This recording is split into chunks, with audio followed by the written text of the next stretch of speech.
Good evening, America, and welcome to your Thursday edition of Just the News, No Noise. I'm your host, John Solomon, reporting to you from Washington, D.C., 3 months after she appeared on the national television as the Democrats' star witness at the January 6th congressional hearings. Guess what? Former Trump White House aide Cassidy Hutchinson, yes, that Cassidy Hutchinson, well, she submitted significant changes to her testimony, her answer, her information that she had provided in congressional interviews going all the way back to February 2022. You're getting to see some of those. These are called errata sheets. Now, normally, they just make technical questions, like technical corrections, like typos. But this one, not the case. 15 pages of substantive changes to her testimony, unlike anything I and many experts that we consulted today have ever seen before. The changes range from everything from the type of Secret Service vehicle that transported President Donald Trump to the January 6th rally. That's important because Cassidy Hutchinson told us a crazy story about the president trying to grab the wheel of that car, something that's been denied, to whether there were guns at the event on the ellipse,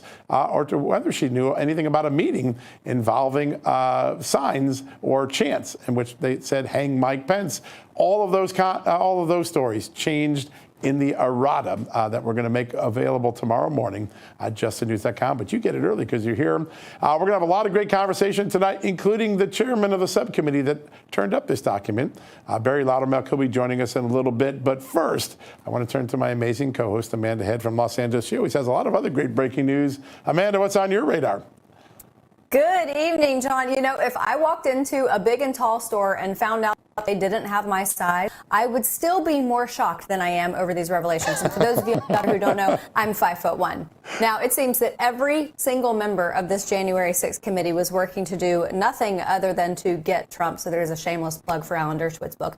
Anyway, these revelations made by you and your colleagues over at justthenews.com make me now think about the issues that should arise in the future criminal trials in both Georgia and Washington, D.C. of former President Donald Trump and, of course, other defendants related to the January 6th event. Moreover, if you take a brief read through Cassidy Hutchinson's newly released book, she actually makes an admission that she withheld some information from the partisan January 6th committee before she changed lawyers. She writes, quote, "Before retaining my new lawyers, at times I told less than the whole truth to a congressional committee charged with investigating a matter of the highest national importance, a matter that posed a threat to America's future greatness," unquote. And in the committee's final report, they accused her former attorney of coaching or pressuring her testimony to stay loyal to Trump, despite him previously denying that notion. Now, John, there are a lot of consequences for her mistruths, lack of transparent information for the American public, and now corrections to the record that I know you and your team will be able to lay out further over on justthenews.com. But what else breaking news do you have for us? Well, listen, I think one of the other things we're looking at, the videotapes of these depositions, or these transcribed interviews as they're called, with Cassidy Hutchinson's, poof, they're gone. They're missing. The January 6th committee did not keep them. Amazing, isn't it? Important evidence. They gotta be somewhere. Just gone. Well, that's exactly the question. We're going to ask our second guest tonight, Congressman Barry Loudermilk, the chairman of the House Administration's Oversight Subcommittee, the man who dug this up and a lot of other important things about January 6th. He's going to join us a little bit later in the show. But you know what? First, we have an extraordinarily important guest. Right now, as the House Speaker, Mike Johnson, and his team are trying to get all the spending bills done to finally shrink the size of government, to get individual votes on things like aid to Ukraine and Israel, and certainly to close the border. South Carolina Congressman Ralph Norman is at the center of all of that very important work. He joins us right now. Congressman, great to have you on the show. Great to be with you, John and Amanda. It's great to have you, sir. Before we get to the news that I know you're working on day in and day out, just a quick top-line reaction. You're probably not that surprised that Cassidy Hutchinson went in and changed her story a little bit, but the idea that the January 6th committee kept that change, those changes from the American public, should we be concerned about the conduct of Benny Thompson, Liz Cheney, and others? Well, you know, we all know, John and Amanda, and I think the American people know, the whole charade of that January 6th commission was a charade at best. It was a dog and pony show, and they kicked Jim Jordan off and Jim Banks, when he wouldn't allow Nancy Pelosi to be cross-examined on the stand. It was all a maneuver to get Trump. And it doesn't surprise me. And I guess the good news, her conscience got to her.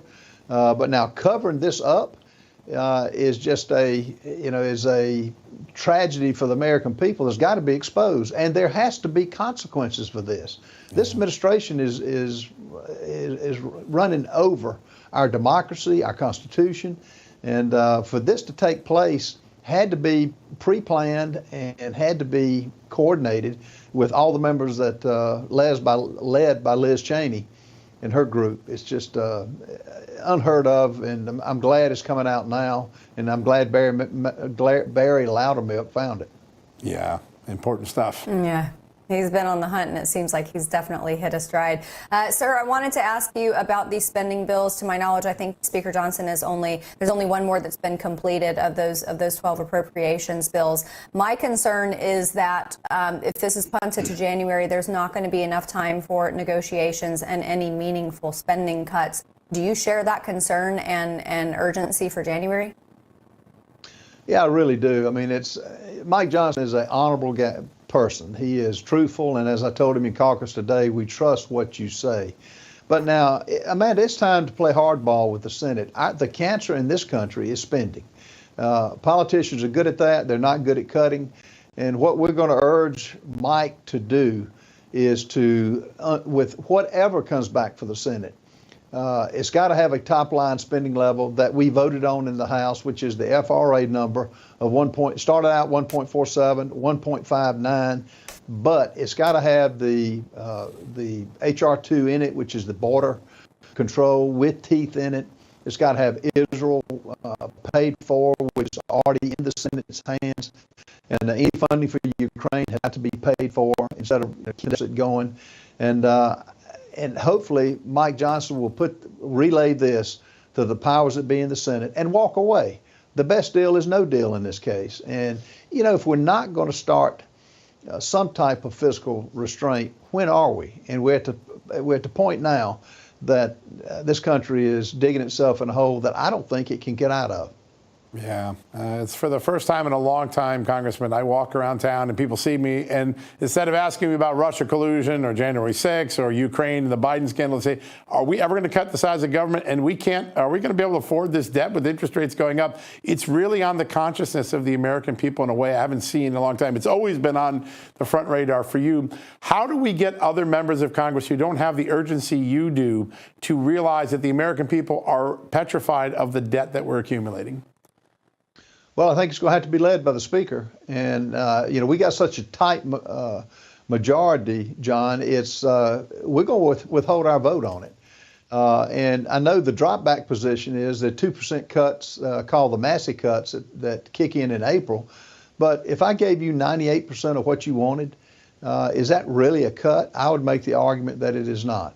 So he's going to have to lead the charge on it, and hopefully he will. But we've got to start walking away from whatever comes back from the Senate. The omnibus, that's their plan. That's Schumer's plan. And to be frank with you, that's McConnell's plan. And we just can't accept it. And there's a group of us led by the Freedom Caucus and led by certain members of the Senate, Mike Lee, Ron Johnson, and others who are going to prevent cloture in the Senate. So hopefully we'll call this to a head and just sit as long as it takes to make sure that these things are in order before we pass anything. Yeah, such a common sense idea. Congressman, before we switch to a different topic, I wanted to ask you about spending, but spending of the American people, because we saw that cute little 4.9% number come out in the Biden administration touting all of the spending on Black Friday all the way through Cyber Monday. And I saw a really disturbing report a few days ago from Bloomberg that hardship spending or hardship withdrawals from people's IRAs are up 30%. And then you consider, the credit card debt a few months ago topped $1 trillion.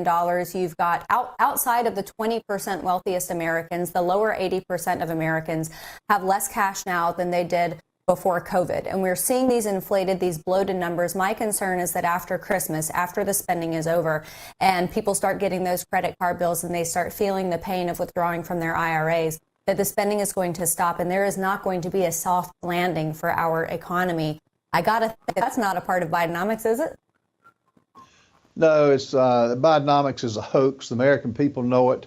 The fact that Americans per person are spending $11,000 more. There's been no reduction in the price of gas to amount to anything. Same thing with groceries. Same thing with the interest rate on the credit cards that people are going to be faced to see what that actually is. They can't afford it as now, and housing is going to be affected. I know in my state of South Carolina, it's slowed down. The interest rates are up, and there is a breaking point. And John, to your point, I think they realize the national debt is a major problem because they're having major problems in the budgets of their businesses and the individual families.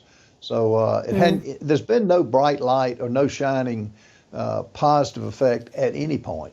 So that's the problem we face, and we're going to hit it. It's not going to be a soft landing, and neither it is on any of the programs that continue to be funded, which need to be cut.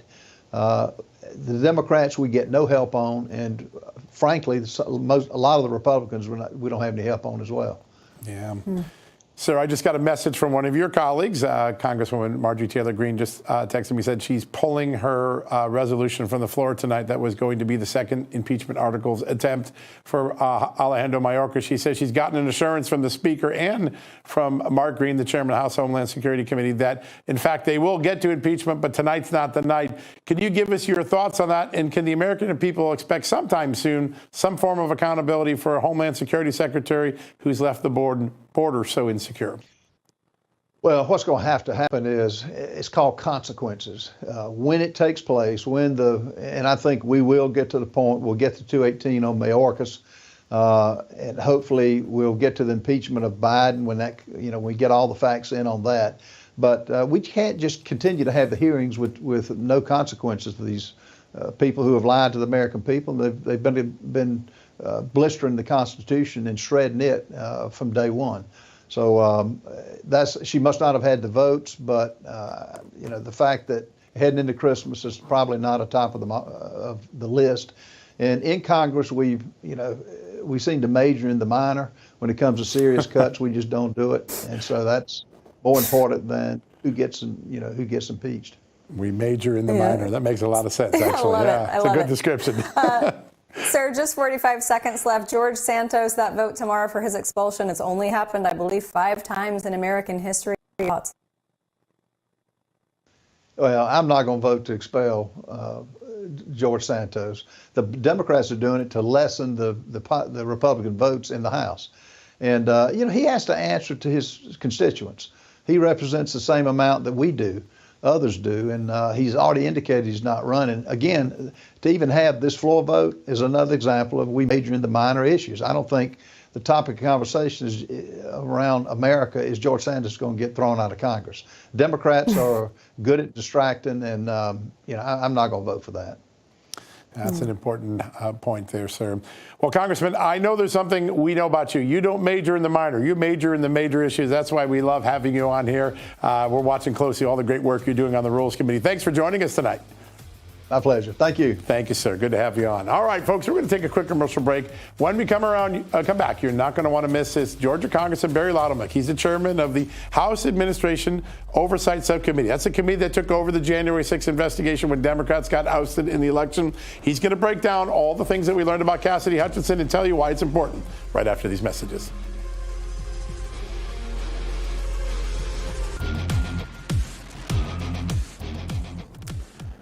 Welcome back, America. We're going to stay with that breaking news that we had at the top of the hour. That's right. The Democrats' star witness from the January 6th committee hearings, Cassidy Hutchinson, made significant changes to her testimony months later. How did she do it? Not in public, not in a way that we, the American people, or even other members of Congress could find out, but rather in a private errata sheet, a document that just made manual changes to her testimony. Now, we wouldn't know any of this if it weren't for the work of our next guest. He's the chairman of the powerful Oversight Subcommittee of the House Administration Committee, Georgia Congressman Barry Loudermilk, and he joins us right now. Mr. Chairman, good to have you on. John, it's always good to be with you and Amanda. I appreciate it.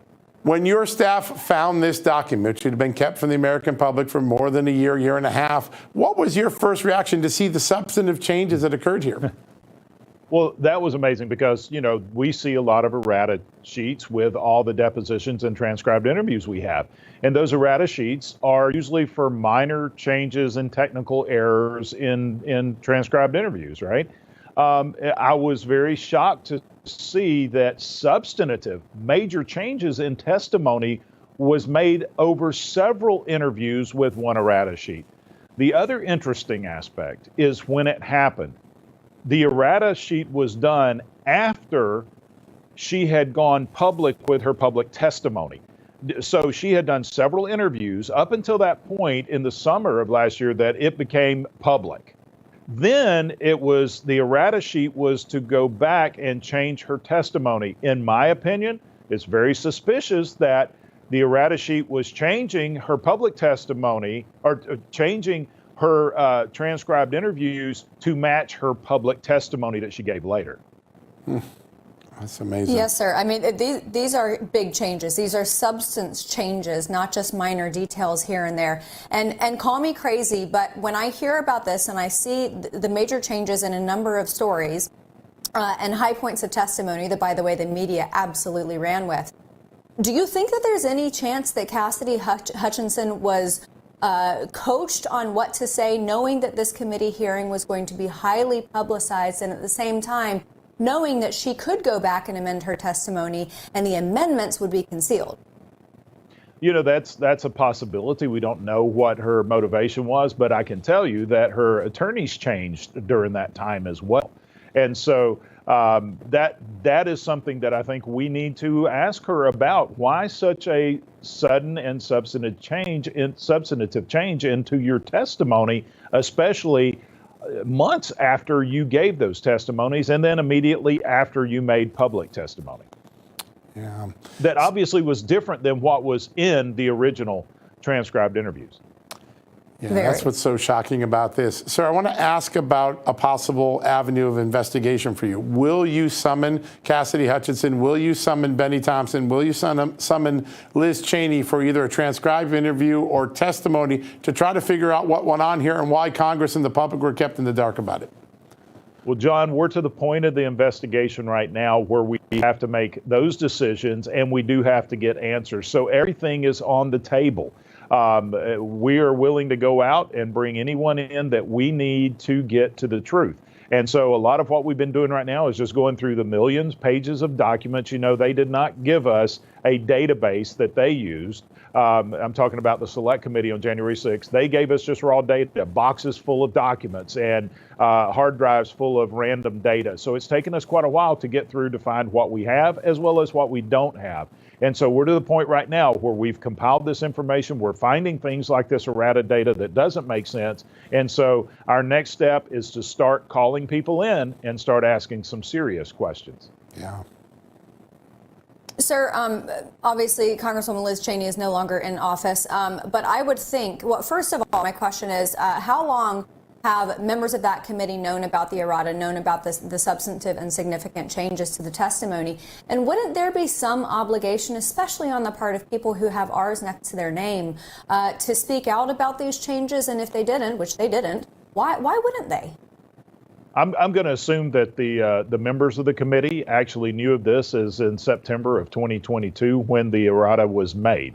And so that I would assume they knew about that at that point. Had I been on the committee, obviously I wasn't, that would have raised a lot of suspicion with me. But then again, we know that this committee was not seeking the truth. They had a preconceived narrative, and I can show evidence of that in what we've uncovered so far.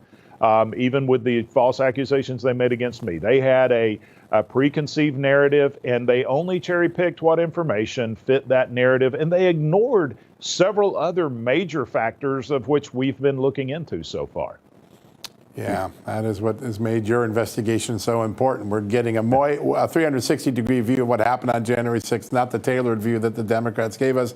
I want to turn to the existence of, or lack of existence of evidence, because some of this information you're digging up could have an impact in criminal trials, those of President Trump and others and many other things.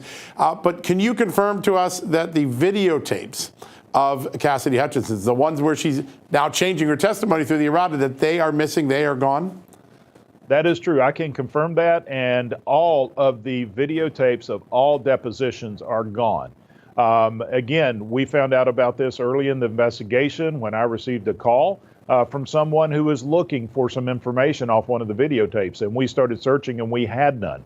I wrote a letter to Benny Thompson asking for them, and he confirmed that they did not preserve those tapes. He didn't feel that they had to, but according to House rules, you have to preserve any data and information and documents that are used in an official proceeding, which they did. They actually aired portions of these tapes on their televised hearings, which means they had to keep those. But yet he chose not to. I believe they exist somewhere. We've just got to find where all these videos are. And here's why it's so important. Even with Cassidy Hutchinson, people have asked, why do you need the videos? You've got written transcripts. Well, when you've got someone like Cassidy who is significantly changing her testimony, I want to see what her body language is when she gave her original testimony. Yeah. I want to see what her voice inflection is. Was she very confident in what she was saying at that time, but then later decided to change it? This is why it's so important that we have those videotapes, and I believe that's probably why we don't have them.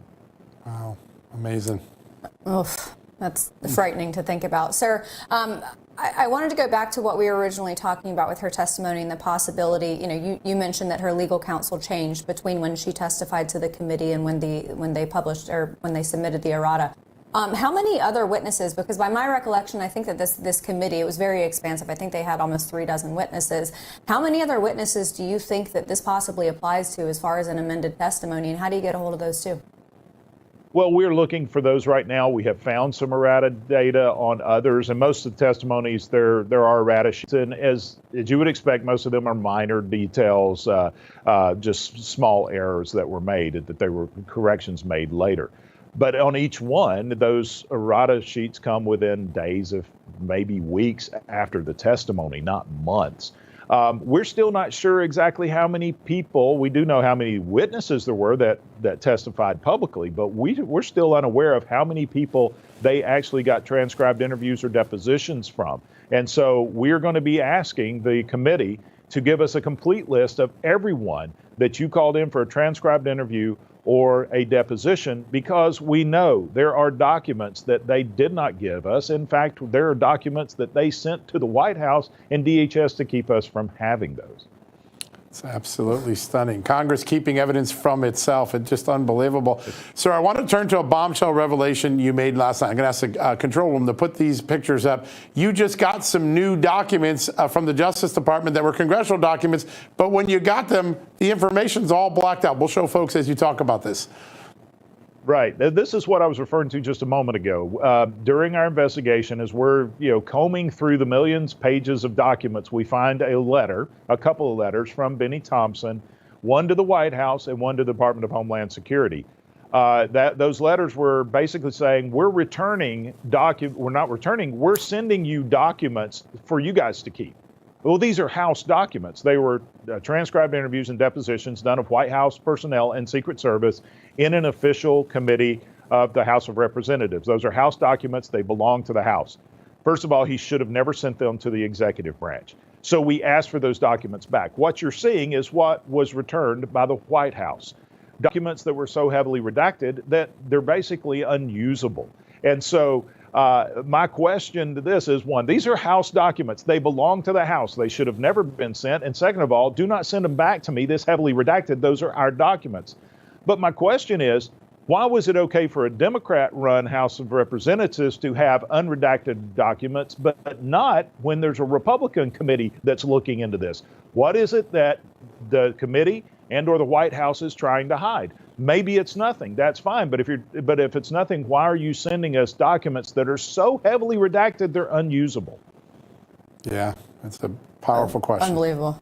Mm-hmm. And I doubt it would be the same way if the shoe was on the other foot. Sir, I wanted to ask you a broader question about everything that you're uncovering, because a lot of people referred to the January 6th committee as a show trial. I mean, obviously it wasn't technically a trial, but something to change public sentiment. And while I think that's true, there seems to be another purpose of it, which seems to be that there are elements of what was revealed, even though some of it was changed, much of it was changed, that is being used in court cases against January 6th defendants. And even in some of these cases where Donald Trump, there are attempts to get him removed from the ballot. The more and more that you put out there the truth about what happened, do you think that that removes that ability from them to use that in future cases?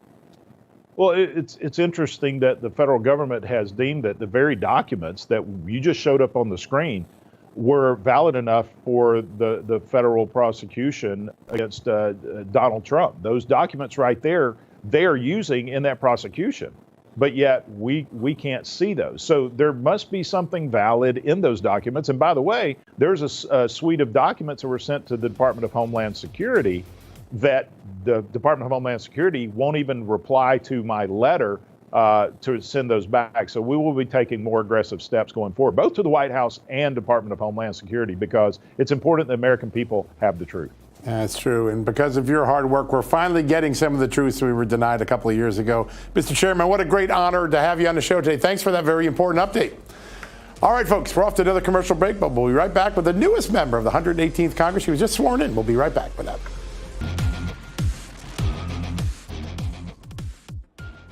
Welcome back, everybody. In early September, former six-term Utah Congressman Chris Stewart officially retired from his post to spend more time with his wife, who unfortunately remains ill. And since he retired before the end of his term, Governor Spencer Cox was challenged to set a special election, and therefore he did. And the victor of that special election was just sworn in yesterday in front of a full House chamber, and many of her family members. Joining us for the very first time on the show is the newest member of Congress and Utah's newly elected leader of the 2nd Congressional District, Congresswoman Celeste Malloy. It's an honor to have you here, and congratulations. Thank you. All right, so your first few days on the job, I know that you have hit the ground running, but I want to focus on your election and how you won, because I know that there were some winning messages for you. Obviously, you won this seat. What are some of those winning messages that you would recommend to your colleagues to propagate across their own campaigns for next year? Well, I jumped into a really crowded field early on, and I knew I was going to have a very specific message. I knew I was going to have something that would resonate with voters. And because I've been a staffer on the Hill, and because I'm a lawyer, I decided I was probably going to have to be kind of wonky and nerdy and talk policy and talk issues. I've tried to avoid, talking points and red meat. And I think voters really responded to that. I think they are tired of being fed lines. I think people want to hear substance. They want to talk about the kitchen table issues. So I've mostly, through the campaign, I really tried to stick with inflation, spending, and government overreach. Almost everything anybody talked to me about on the campaign trail fit into one of those three categories. And I've spent a lot of my career working on combating government overreach. And so it was a natural fit for me, and people really responded to it. And I think that's a message that gets overlooked in some of the current events and talking about hot topics for right now. So my advice to people who are running is it's about the economy, stupid, I guess. Talk about inflation, talk about spending. Those are the things people are worried about. They worry their kids aren't going to be able to afford houses. They worry their kids aren't going to be able to get jobs. They worry that they're not going to be able to retire. Yeah. You had a very disciplined campaign, too. It really stuck those issues, and it really resonated. Now you have this incredible opportunity. You've already worked in the building a long time, just not as a member. Now you're a member.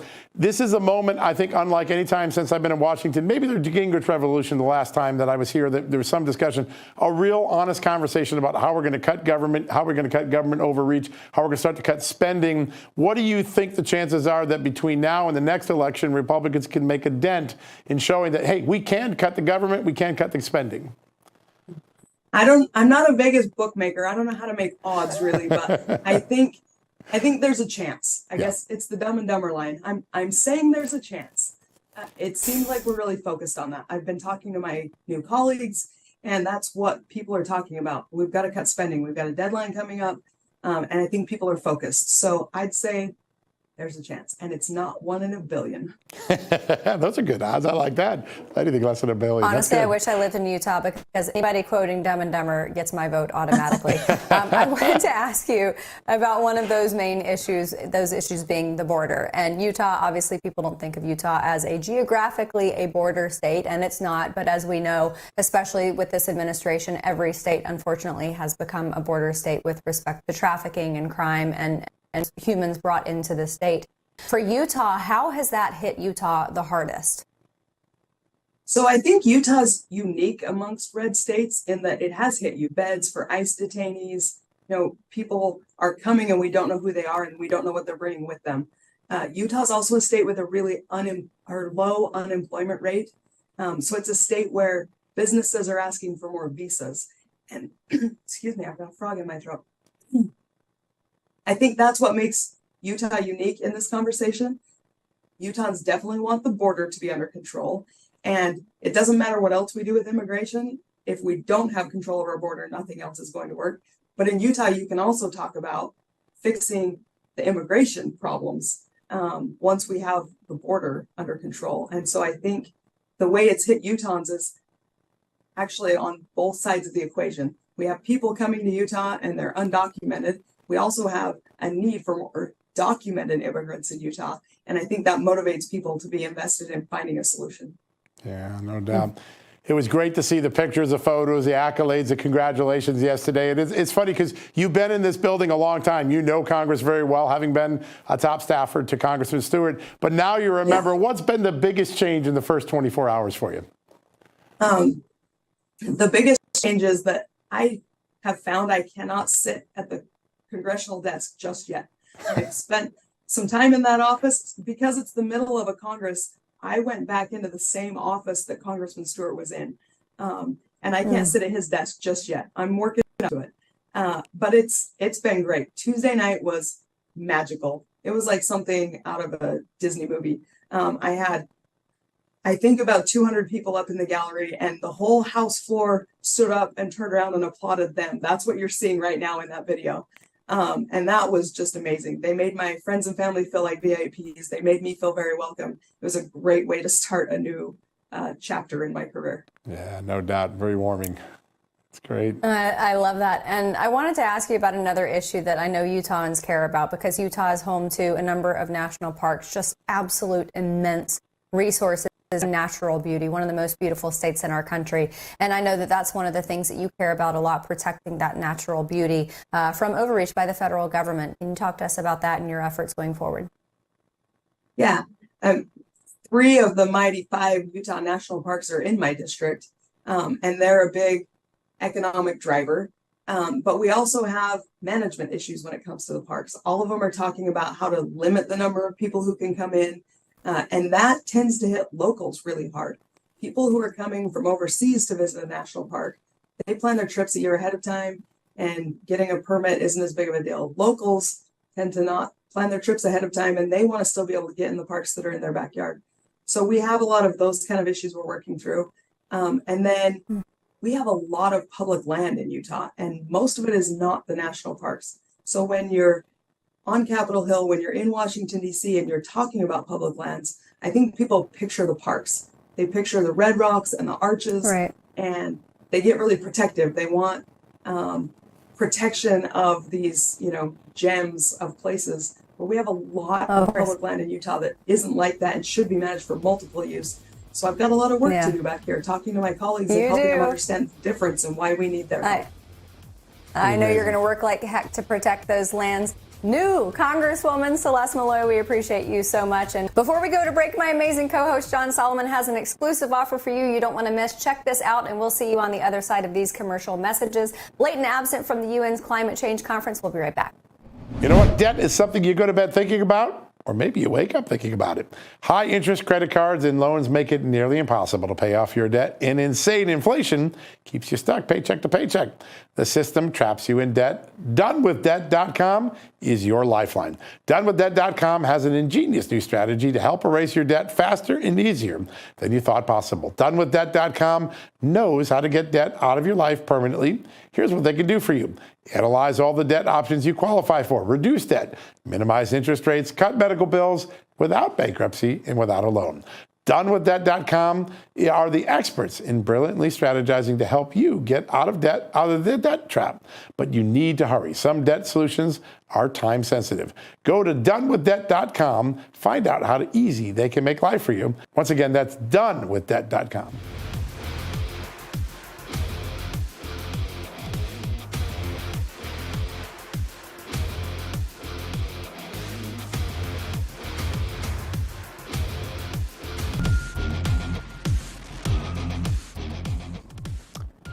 Welcome back, America. Joe Biden once again facing a little bit of attack from the left side of his party after criticism from experts, climate activists, and members in his own political party due to President Biden and VP Harris skipping the global United Nations summit in Dubai. Well, the White House has backpedaled and decided to send Vice President Harris and Secretary of State Antony Blinken to that event. Now, Chris Barnard is the newly minted president of the American Conservation Coalition, and he joins us now to talk about all that's going to go on at this summit and all the politics surrounding it. Chris, great to have you on the show today.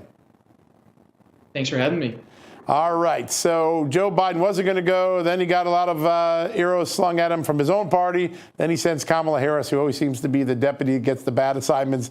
Tell us what was going on here and why Joe Biden had to blink. Look, we're already hearing a lot of really crazy things that are being thrown around in the context of the UN Climate Summit. We're hearing people talking about shutting down the oil and gas industry. Climate activists are demanding that Americans stop eating meat. And they clearly were not very happy that the president said he's not going to attend. They see that as an abdication of his leadership.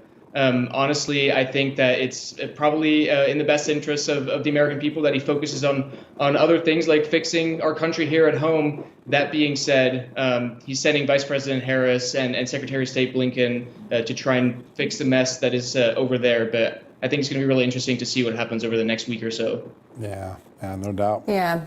Well, and Chris, I think that our viewers are definitely nodding head when they say that this administration, or when you say that this administration should prioritize our own country. But unfortunately, I don't think that that's the aim of this administration going in there. It is the Biden administration, so they decide the delegation, they decide the issues that they'll discuss in these gatherings. But what can Republicans do? Because Republicans have to engage. I know that there are a lot of significant environmental, clean energy ideas on the Republican side. How do you get your way into that? Yeah, well, like you said, a lot of the ideas that get thrown around at these conferences are not in America's best interest. It's about more regulations. It's about more mandates on people. And really, that provides an opportunity for conservatives and for Republicans to offer a better path forward and to show that actually our solutions work. If we truly want to tackle climate change, we should be unleashing nuclear energy. We should be cutting government red tape that holds back clean energy production. And we should be making sure that we're competing with China, not just getting our critical minerals and our batteries and our EVs from them.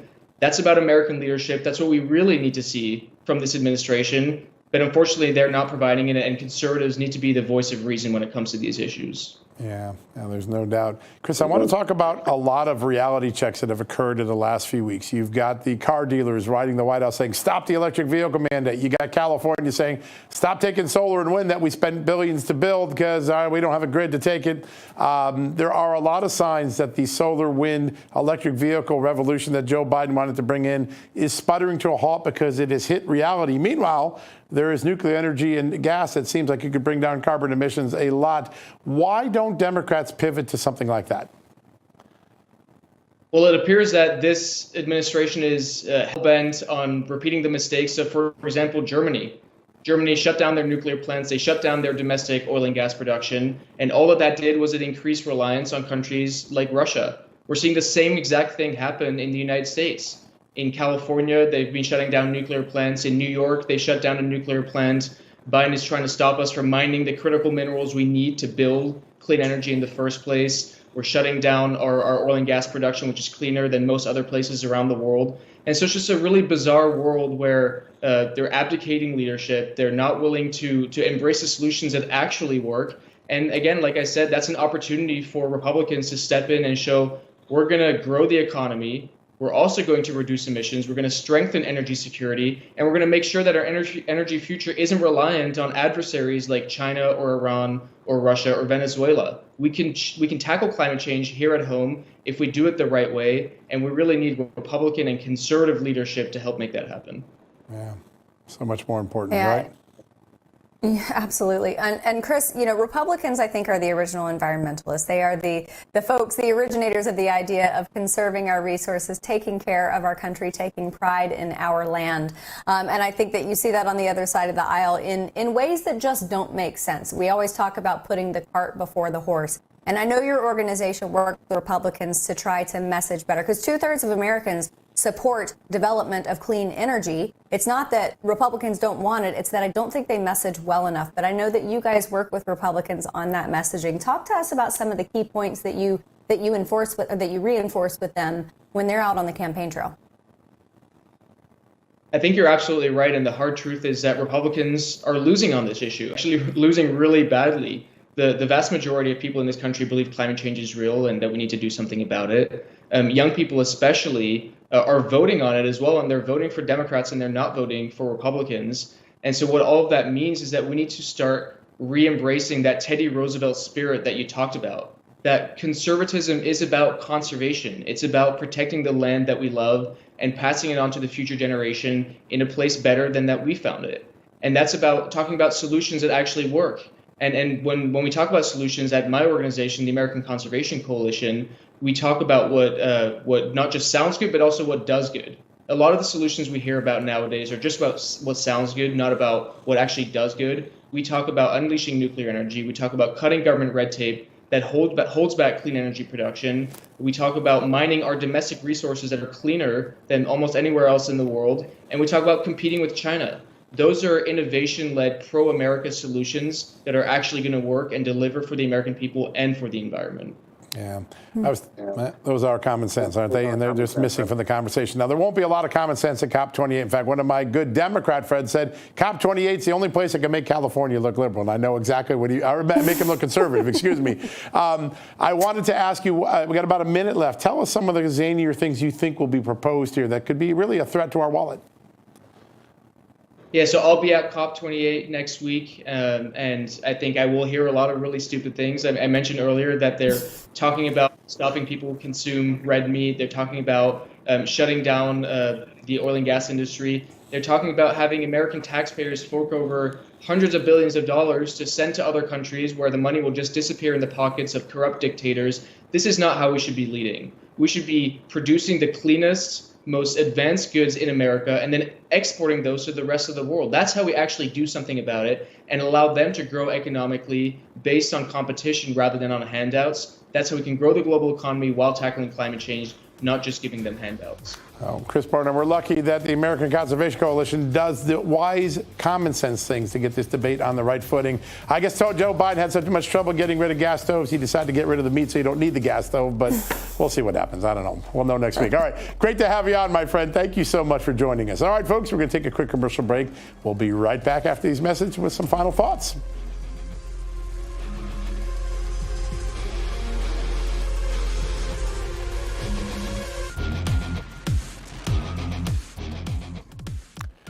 Welcome back, America. So much to dig into from today's show, but I'm going to start with Barry Loudermilk, the chairman of the House Oversight Subcommittee of the House Administration Committee. He's the guy that has been unraveling the January 6th story. Amanda, some really extraordinary revelations in his testimony or in his interview today, starting with the fact that the J6 committee destroyed the videos, apparently, for many of these witnesses, including Cassidy Hutchinson, he may bring in Cassidy Hutchinson, Liz Cheney, and Betty Thompson as witnesses. I'd like to get your take on some of the highlights from that interview. So I do wonder about the existence of those videos because it's very hard to totally get rid of something, even if Democrats did it in their clumsy way. It's possible to refabricate a hard drive. There are technological things that I wonder if ultimately they will be able to get a hold of those videos, because like the congressman said, it's very important to be able to see her mannerisms and see the ways that she delivers those answers. But I will say, I mean, the most interesting part of these revelations was the beast lunging, ostensible, alleged beast lunging of Donald Trump, which now, according to her testimony, didn't happen. And that was one of the stories that mainstream media splashed all over the place because it made Donald Trump look crazy. It made him look erratic. It made him look desperate. And boy, that was exactly what they wanted. Yeah, it's important to what we saw and what Chairman Loudermilk said is that when she first told the story in February, she didn't mention this whole episode, didn't even refer to it anyway, and then it suddenly shows up in the both her June testimony and then her errata as though it's like it just showed up out of poof, nowhere. And I think that that's one of many things that are concerning. You know, it also raises another question. I think I picked this up with the chairman, that there may be other errata we ought to be looking at. There may be other testimonies. And are the transcripts even all accurate? I mean, we might want to go back and talk to witnesses and find out, hey, is that actually what you said that's currently in the transcript? Because it's clear that there was some fungibility to this. We talked to Alan Dershowitz a little bit ago, and he said, John, I've looked at errata for 50, 60 years. I've never seen this. This isn't corrections that qualify as errata. This is entire wholesale changes to testimony, and she should have been subjected to cross-examination. And I think now, boy, if she has to be a witness in any of the January 6th criminal trials down in Georgia or up in Washington, D.C., boy, I would like to see that cross-examination. I think that they shouldn't stop with Cassidy Hutchinson as far as compelling new testimony. I think that they should take every single one of those witnesses, of which there were 30-something, I think, and bring them all up to Capitol Hill and have them testify again and see what they say this time around. And this time, it's going to be publicized. Yeah. And televised. I wouldn't be surprised if some element of that happens. Last night, America lost a legend, certainly in one of our most famous elder statesmen. Henry Kissinger dies at the age of 100, one of the most influential foreign policy figures in the last half century of America. Also one of its most controversial anti-war protesters from the Vietnam War. Never forgave him. In fact, just a couple of years ago, he testified just before John McCain died, and anti-war protesters were still calling Henry Kissinger a war criminal. They never dropped their beef with him 40 years later. But your thoughts on the lasting legacy, the controversies of Henry Kissinger? Yeah, very controversial, but my goodness, what a lasting legacy, 100 years old. I wanted to ask you, John, now listen, you've been in politics longer than I have, which is the only reason I asked this question. I am making no allegations that you are old enough to have covered this live during Nixon. Was that the first time around for him? Yeah. But I wanted to ask you, after, decades of covering politics and statesmen like Henry Kissinger, John, just from your personal perspective, reflection. You know, I had a chance to interview him back in 1992. It's when I broke the stories at the Associated Press about Ross Perot's secret history with the Nixon administration. Ross Perot was running out as an outsider. He was going to bust the Washington Brigade. He said, well, I'll end that sucking sound of that money being taken out. And what he did in the Nixon years is he bribed Nixon with a $60 million offer. I'm going to give you $60 million to your reelection. Never delivered on it, but he got all of the favors from the Nixon administration. I interviewed all the Watergate figures, Chuck Colson, H.R. Haldeman, and John Ehrlichman, and they all recounted this, and it really had a profound impact on Ross Perot's presidency, his presidential campaign. His numbers dropped quickly. He ended up dropping out of the race, so he came back. And when I talked to Henry Kissinger, he said something profound to me. He had that great, deep voice with the accent, and he said, John, when I was dealing with the Vietnam War and I saw Ross Perot trying to arrange shipments of aid to POW, I kept wondering to myself, what else did Ross Perot want? And he was sort of that savvy bottom line guy that he knew how the Washington game was played. He knew how the international game was played. He was jaded, and yet he knew, because he had so much knowledge about it, how to manipulate that system to get the results that a Richard Nixon would want, a Gerald Ford would want. So it's pretty extraordinary recollection I have. And of course, at the end of the day, I think a lot of people who watched him perform had the same impressions. Oh, okay, folks, I guess we've lost Amanda here. I'm going to take us in for the final ride. I want to give you one other headline that caught my attention today. Elon Musk, he has something to say about those advertisers like Disney that are suddenly boycotting his X platform. I won't say the word, but it is a four-letter word. It was go do something to themselves. You can imagine what that is. I think this battle for free speech, which Elon Musk is one piece of, Jim Jordan, who dropped 2 subpoenas today for the House Judiciary Committee on White House officials who he believes were involved under Joe Biden in continuing to censor American platforms. This is going to be the epic battle in the courts and in the political system and in the corporate arena. And Elon Musk, it sounds like, is not going to take it.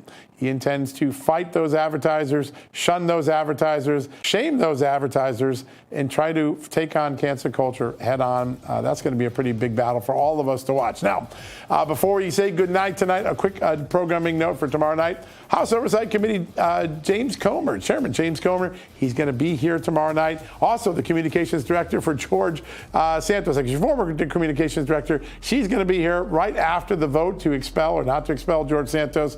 We'll have all that tomorrow night, so be sure to tune in. It's going to be a great Friday show. Amanda will be back. We lost her on the signal, but she'll be back tomorrow. Until then, God bless you. Have a great hour.